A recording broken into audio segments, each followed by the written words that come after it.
ng bayan, maasahan anumang panahon. Magandang araw po sa ating lahat. Narito ng latest update sa lagay ng ating panahon ngayong araw ng Linggo, November 10, 2024 at kay Bagyong Nika. Huling namataan ang sentro ni Bagyong Nika sa layong 595 kilometers silangan ng Daet, Camarines Norte o 725 kilometers silangan ng Infanta, Quezon Province. Taglay na nito ngayon ang lakas ng hangin na maabot sa 100 kilometers per hour malapit sa gitna at pagbugsong umaabot sa 125 kilometers per hour. Sa ngayon ay kumikilos ito ng west-northwest o kanluran-hilagang kanluran sa bilis na 30 km per hour.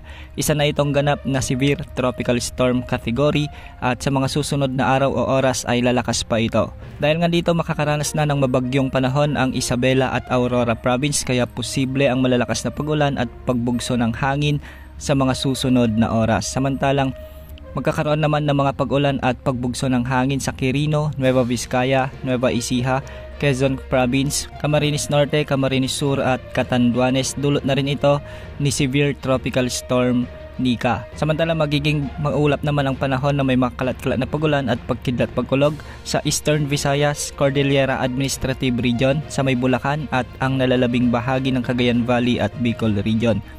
Ito naman ay dahil sa trough o yung extension ni Bagyong Nika. Posible ang mga pagbaha at pagguho ng lupa sa mga lugar na nabanggit. Sa nalalabing bahagi ng ating bansa at Metro Manila ay magiging bagyang maulap naman ang makalangitan na may mga kalat-kalat na pagulan at pagkidlat pagkulog. Dulot naman ito ng mga localized thunderstorms. At dahil nga sa patuloy na paglapit ni Bagyong Nika sa ating bansa, nakataas na ang tropical cyclone wind signal number 2 sa bahagi ng southeastern portion ng Isabela at ang northern portion ng Aurora.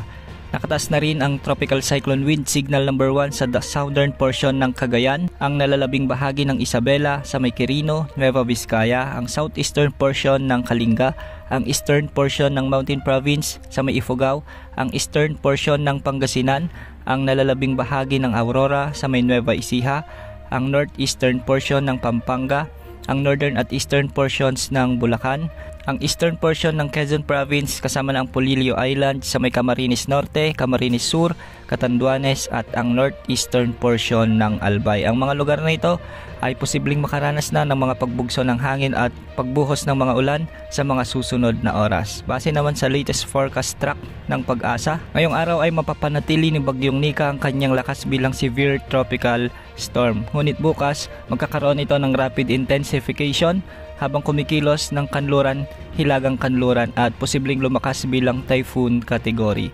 Patuloy itong kikilos sa ganitong direksyon bago maglandfall sa araw ng Lunes sa bahagi ng Isabela o di kaya naman ay sa Aurora Province. Sa pagtawid dito sa mga kabundukan ng Sierra Madre at kalupaan ng Northern Luzon, posibleng humina ulit ito bilang severe tropical storm. Lalabas ito sa kalupaan ng Ilocos Sur o di kaya naman ay sa hilagang bahagi ng La Union sa araw ng Lunes ng gabi o madaling araw ng Martes. Posible ring lumabas ito sa ating area of responsibility sa araw ng Martes ng gabi. At para naman sa mga pag-ulang dulot ni Bagyong Nika, ngayong araw ay makakaranas na ng moderate to heavy o katumbas ng 50 to 100 mm na pag-ulan ang mga lalawigan ng Camarines Norte, Camarines Sur at Catanduanes. Samantalang bukas, habang patuloy na lumalapit sa kalupaan, mas maraming lugar pa sa bansa ang makakaranas ng mga pag-ulan dulot ng direktang epekto ni Bagyong Nika. Bukas nga, posibleng makaranas ng mga intense to torrential rains o katumbas ng mahigit 200 mm na pag-ulan ang mga lalawigan ng Cagayan, Isabela at Quirino kasama na ang ilang bahagi ng Aurora. Ganitong mga pag-ulan din ang posibleng aasahan sa may Babuyan Islands. Posible ring makaranas bukas ng mga heavy to intense o 100 to 200 mm na pag-ulan ang mga lalawigan ng Apayao, Abra, Kalinga, Mountain Province, Ifugao, Nueva Vizcaya at Quirino. Ito ay dahil sa mga outer rain bands ni Bagyong Nika na siyang magdadala ng mga pag-ulan at posible ang mga pagbaha at pagguho ng lupa. Bukas asahan pa rin ang mga moderate to heavy o 50 to 100 mm na pag-ulan sa mga lalawigan din ng Ilocos Norte, Ilocos Sur, Benguet, Nueva Ecija sa may Polillo Islands, Quezon Province, Camarines Norte, Camarines Sur at Catanduanes. Pinag-iingat natin ang ating mga kababayan sa mga banta ng pagbaha at pagguho ng lupa at sa mga susunod pang araw. Pagsapit naman ng Martes, posibleng makaranas ng mga pag-ulan pa rin,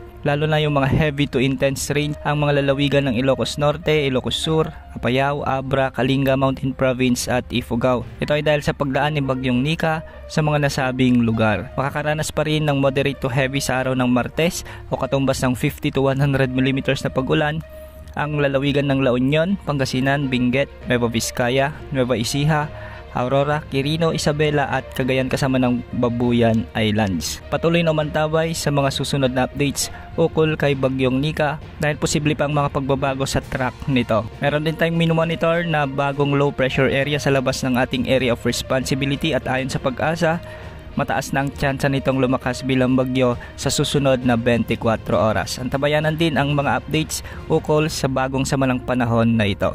Yan muna ang update sa lagay ng panahon. Ito pang weather update ng bayan, maasahan anumang panahon.